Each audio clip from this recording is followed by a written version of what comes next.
Oke, assalamualaikum warahmatullahi wabarakatuh. Ketemu lagi dalam mata perkuliahan pemetaan dan SIG pada pertemuan ke-9 dengan judul persyaratan operasional dan keunggulan SIG. Jadi pada pertemuan ini lanjutan dari pertemuan-pertemuan sebelumnya, yang mana kalian harus mengulang kembali materi sebelumnya, sehingga ketika hari ini saya menjelaskan materi saat ini, kalian bisa nyambung dan lebih mudah memahami. Oke, pada pertemuan kali ini saya akan menjelaskan dari pertemuan 9 dan 10 saya jadikan satu ya, karena kita 14 pertemuan. Nanti materi-materi yang belum tersampaikan nanti saya gabung pada materi yang kiranya masih ada lowong atau masih bisa saya gabung untuk menjadi satu kesatuan. Oke, pada pertemuan hari ini saya akan menjelaskan terkait dengan persyaratan operasional dari sistem informasi geografis. Pada pertemuan atau minggu yang lalu sudah pernah saya menjelaskan berulang kali terkait apa saja persyaratan operasional dalam kita menjalankan software sistem informasi geografis. Ini minimal, jadi di sini ada 3 yang harus dipenuhi. Ada yang terkait dengan hardware atau perangkat keras, kemudian ada softwarenya dan operatornya. Operator di sini berfungsi yang menjalankan PC atau laptop atau menjalankan software tersebut. Oke, di sini hardware yang harus kalian minimum, yang harus kalian bertemu, yang harus kalian minimal, yaitu kita harus mempunyai PC atau laptop dengan minimal RAM 4 GB, kemudian ada hard disk, kemudian ada layar resolusi, ada GPS dan digitizer. Jadi ini tambahan aja atau opsional. Kemudian software ini, kalau kita saat ini sudah ke Windows 10, ada baiknya kalian update di Windows 10, sehingga ketika pada waktu proses rendering file tidak mengalami hang atau tidak mengalami kesulitan di tengah-tengah dalam pengoperasian software tersebut. Kemudian ini ada Intel Core i5 minimal, kemudian softwarenya bisa berupa ArcGIS, ArcView ataupun MapInfo. Kita sesuaikan dengan keperluannya. Kemudian di sini operator berfungsi atau mempunyai fungsi yang pertama adalah harus bisa memahami basic pemetaan, misalnya membaca skala peta. Kemarin kita sudah belajar menghitung bagaimana cara pembuatan peta sesuai dengan skala peta, kemudian sesuai dengan penggunaannya untuk apa aja. Kemudian yang kedua adalah memahami perhitungan dasar matematika atau yang disebut dengan konversi satuan. Kemudian yang ketiga adalah mampu mengoperasional GPS. Otomatis di sini harusnya kalian juga bisa membaca dan mengoperasionalkan dari GPS, yang nantinya bisa diaplikasikan pada waktu survei ukur tanah. Di situ kita menggunakan GPS. Dari GPS kita bisa convert ke AutoCAD ataupun GIS itu sendiri. Kemudian yang keempat adalah memahami basic hardware dan software PC atau laptop. Jadi minimal kalian bisa memahami, paling tidak bisa mengoperasikan awal, yang penting-penting dalam kaitannya di sini mengoperasikan dalam sistem informasi geografis. Kemudian mengapa sih kita membutuhkan GIS? Di sini hal yang perlu kalian ketahui juga sudah kalian baca ya. Jadi buku yang saya pakai di sini sistem informasi geografis, konsep-konsep dasar atau perspektif geodesi dan geometrik. Di sini yang saya pakai ada penerbitnya dari Informatika. Jika kalian punya referensi lain, seharusnya juga kalian membaca selain materi yang saya sampaikan hanya sebesar 30%. Untuk pengayaan, silakan kalian bisa baca dari bukunya Edi Prahasta. Ini saya gunakan adalah bukunya Edi Prahasta. Oke, kenapa di sini kita menggunakan GIS? Karena kita perlu tiap tahun, tiap waktu kita perlu mengupdate. Dengan adanya GIS itu kita bisa mengupdate data sesuai kebutuhan. Karena untuk data spasial penanganannya itu sangat sulit, terutama karena peta dan data statistik cepat, kadaluarsa, sehingga tidak ada pelayanan penyediaan data dan informasi yang diberikan menjadi tidak akurat. Jadi alangkah baiknya kita harus menggunakan JIS ini karena dalam mengupdate-nya itu bisa diupdate sesuai dengan kebutuhan kita. Kemudian keuntungan dari sistem informasi geografis yang pertama adalah dalam software tersebut kita bisa menampilkan, kita bisa memvisualisasikan data dari input yang nanti dimasukkan ke dalam software, akan diproses, kemudian akan keluar sesuai dengan yang kita inginkan. Misalnya kita akan membuat form of map, jadi membuat kebutuhan peta. Jadi peta apa yang kita butuhkan. Misalnya kemarin sudah saya berikan contoh, misalnya ingin mengetahui pemetaan daerah di Kota Malang, misalnya pemetaan daerah rawan bencana atau pemetaan wisata di Kota Malang. Kemudian dalam output dari JIS itu bisa berupa grafik ataupun chart. Kemudian keuntungan kedua yaitu dalam JIS itu membantu kalian dalam menganalisis secara bisa menjawab atau membantu solve the problem. Jadi membantu kebutuhan-kebutuhan atau permasalahan terkait dalam penggunaan data. Misalnya di sini ketika kalian pada semester 7 kalian sudah proposal ataupun pada waktu skripsi, dengan software ini bisa membantu kalian untuk menganalisis data. Kemudian yang ketiga, JIS itu memberikan kebutuhan data yang lebih akurat. Jadi dengan kebutuhan akurat, give the accurate data. Pada waktu kalian, dengan catatan pada waktu kalian itu pengambilan data survei primer, jadi data itu harus sesuai dengan pada kondisi di lapangan, sehingga nanti output yang kalian terima, output yang dihasilkan akan sesuai. Kemudian keuntungan keempat pada waktu kita menggunakan JIS yaitu better the prediction and analysis. Jadi memberikan analisis dan prediksi yang lebih bagus atau lebih baik. Kemudian di sini ada dua keistimewaan ketika kita menggunakan JIS dan ada beberapa tambahan.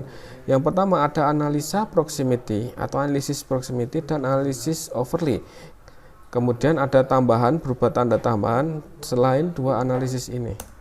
Oke, kita masuk ke analisis proximity. Jadi untuk analisis proximity merupakan suatu analisa geografi yang berbasis pada jarak antar layer. Jadi kalau kalian lihat di JIS itu ada layer-layer, misalnya layer 1, layer 2 sampai layer selanjutnya. Di situ setiap layer disesuaikan dengan kebutuhan. Misalnya layer pertama ada peta tata guna lahan, kemudian ada peta ketinggian, topografi, geologi, dan lain sebagainya. Dalam analisis proximity JIS menggunakan proses yang disebut dengan buffering, yaitu membangun lapisan mendukung sekitar layar dalam jarak tertentu untuk menentukan dekatnya hubungan antar sifat bagian yang ada. Kemudian analisis buffer mendasarkan pencarian lokasi pada data spasial dan atribut jarak. Jadi di sini ketika kita menggunakan analisis buffer akan mengkalkulasi, akan menganalisis terkait lokasi dan spasial atribut jarak. Kemudian yang keempat, ada metode buffer sering digunakan sebagai alat analisis seperti kasus pelebaran jalan. Dan di sini terkait dengan transportasi atau pembuatan jaringan pipa atau pembebasan tanah dan lain sebagainya. Kemudian buffer memberikan hasil berupa informasi spasial daerah yang memenuhi kriteria serta luasan jarak daerah tersebut. Dengan menggunakan analisis buffer tersebut kita akan mencari hasil atau mencari informasi yang kita butuhkan. Nah, di sini ada contoh apa sih yang disebut dengan buffering. Jadi pada analisis buffering itu menghasilkan layer, di sini menghasilkan layer spasial baru yang berbentuk poligon.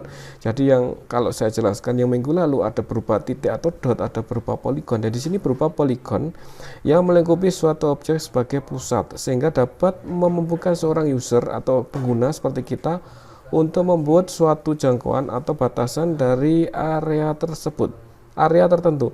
Buffering dapat digunakan dalam menggambarkan zona ekonomi eksklusif atau menggambarkan jangkauan fasilitas kesehatan suatu wilayah. Jadi di sini apabila kita menggunakan analisis buffering, kita bisa mengestimasi. Jadi mengestimasi jangkauan. Di sini contohnya jangkauan fasilitas kesehatan suatu wilayah. Misalnya rumah sakit A, misalnya rumah sakit A itu bisa menjangkau jarak maksimal berapa meter atau berapa kilo. Nah, itu kita bisa mengestimasi dengan pada software JIS tersebut.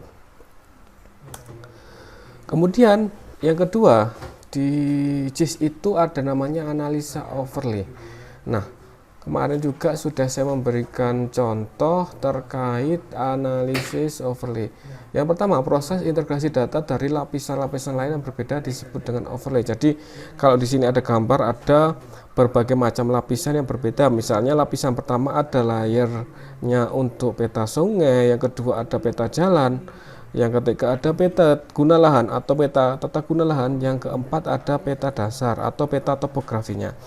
Secara analisis membutuhkan lebih dari satu layer akan ditumpang susun secara fisik agar bisa dianalisis secara visual. Jadi memang kita membutuhkan banyak layer sehingga ketika terjadi kita ditumpangkan atau ditindihkan tersebut akan terbentuk, akan di situ akan terbaca mana daerah-daerah yang memang cocok, misalnya daerah hortikultura ataupun daerah untuk menayam jarum-jarum contohnya. Kemudian yang ketiga sebagai contoh overlay atau spatial chain yaitu integrasi antara data tanah, lereng, vegetasi atau kepemilikan lahan dengan nilai taksiran pajak bumi. Nah, kita mengulang bahwa di sini overlay itu adalah proses menggabungkan atau mengintegrasikan dengan cara tumpang tindih dua atau lebih data spasial dengan jenis yang berbeda. Misalnya kita akan menganalisis wilayah longsor dengan menggabungkan data mengenai ketinggiannya. Nah, di sini data yang dimasukkan harus lengkap sesuai dengan yang dibutuhkan. Bagaimana Pak apabila salah satu data tidak lengkap, maka outputnya akan tidak sesuai seperti itu. Maka ketika kita ingin mengetahui, ini contohnya ingin menganalisis daerah mana aja yang wilayah longsor, maka data-data yang seperti ini harus lengkap. Ketika dimasukkan ke data input akan menghasilkan output yang sesuai dengan yang diharapkan, seperti itu. Oke.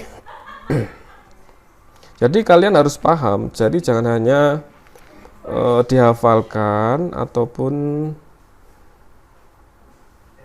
tidak perlu dihafal, jadi harus dimengerti. Silakan, saya juga memberikan videonya seperti hari ini.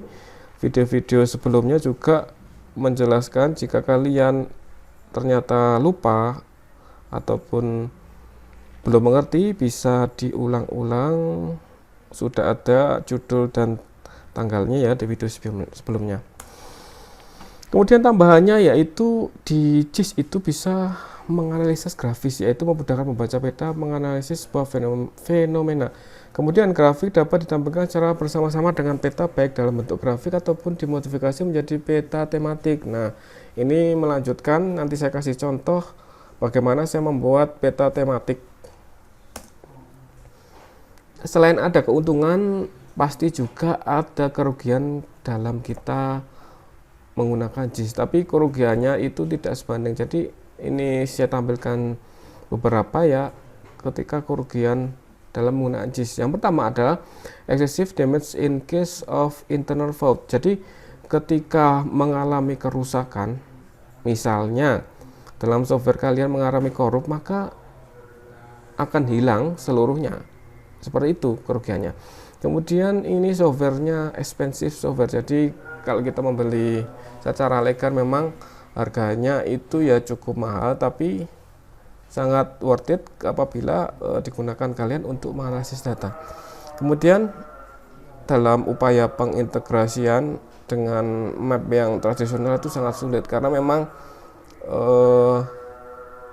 titik atau ketepatan itu berbeda jauh. Nah, ini beberapa kerugian, hanya beberapa kerugian kita ketika menggunakan JIS. Nah, ini saya beri contoh peta ini berada di Kabupaten Probolinggo.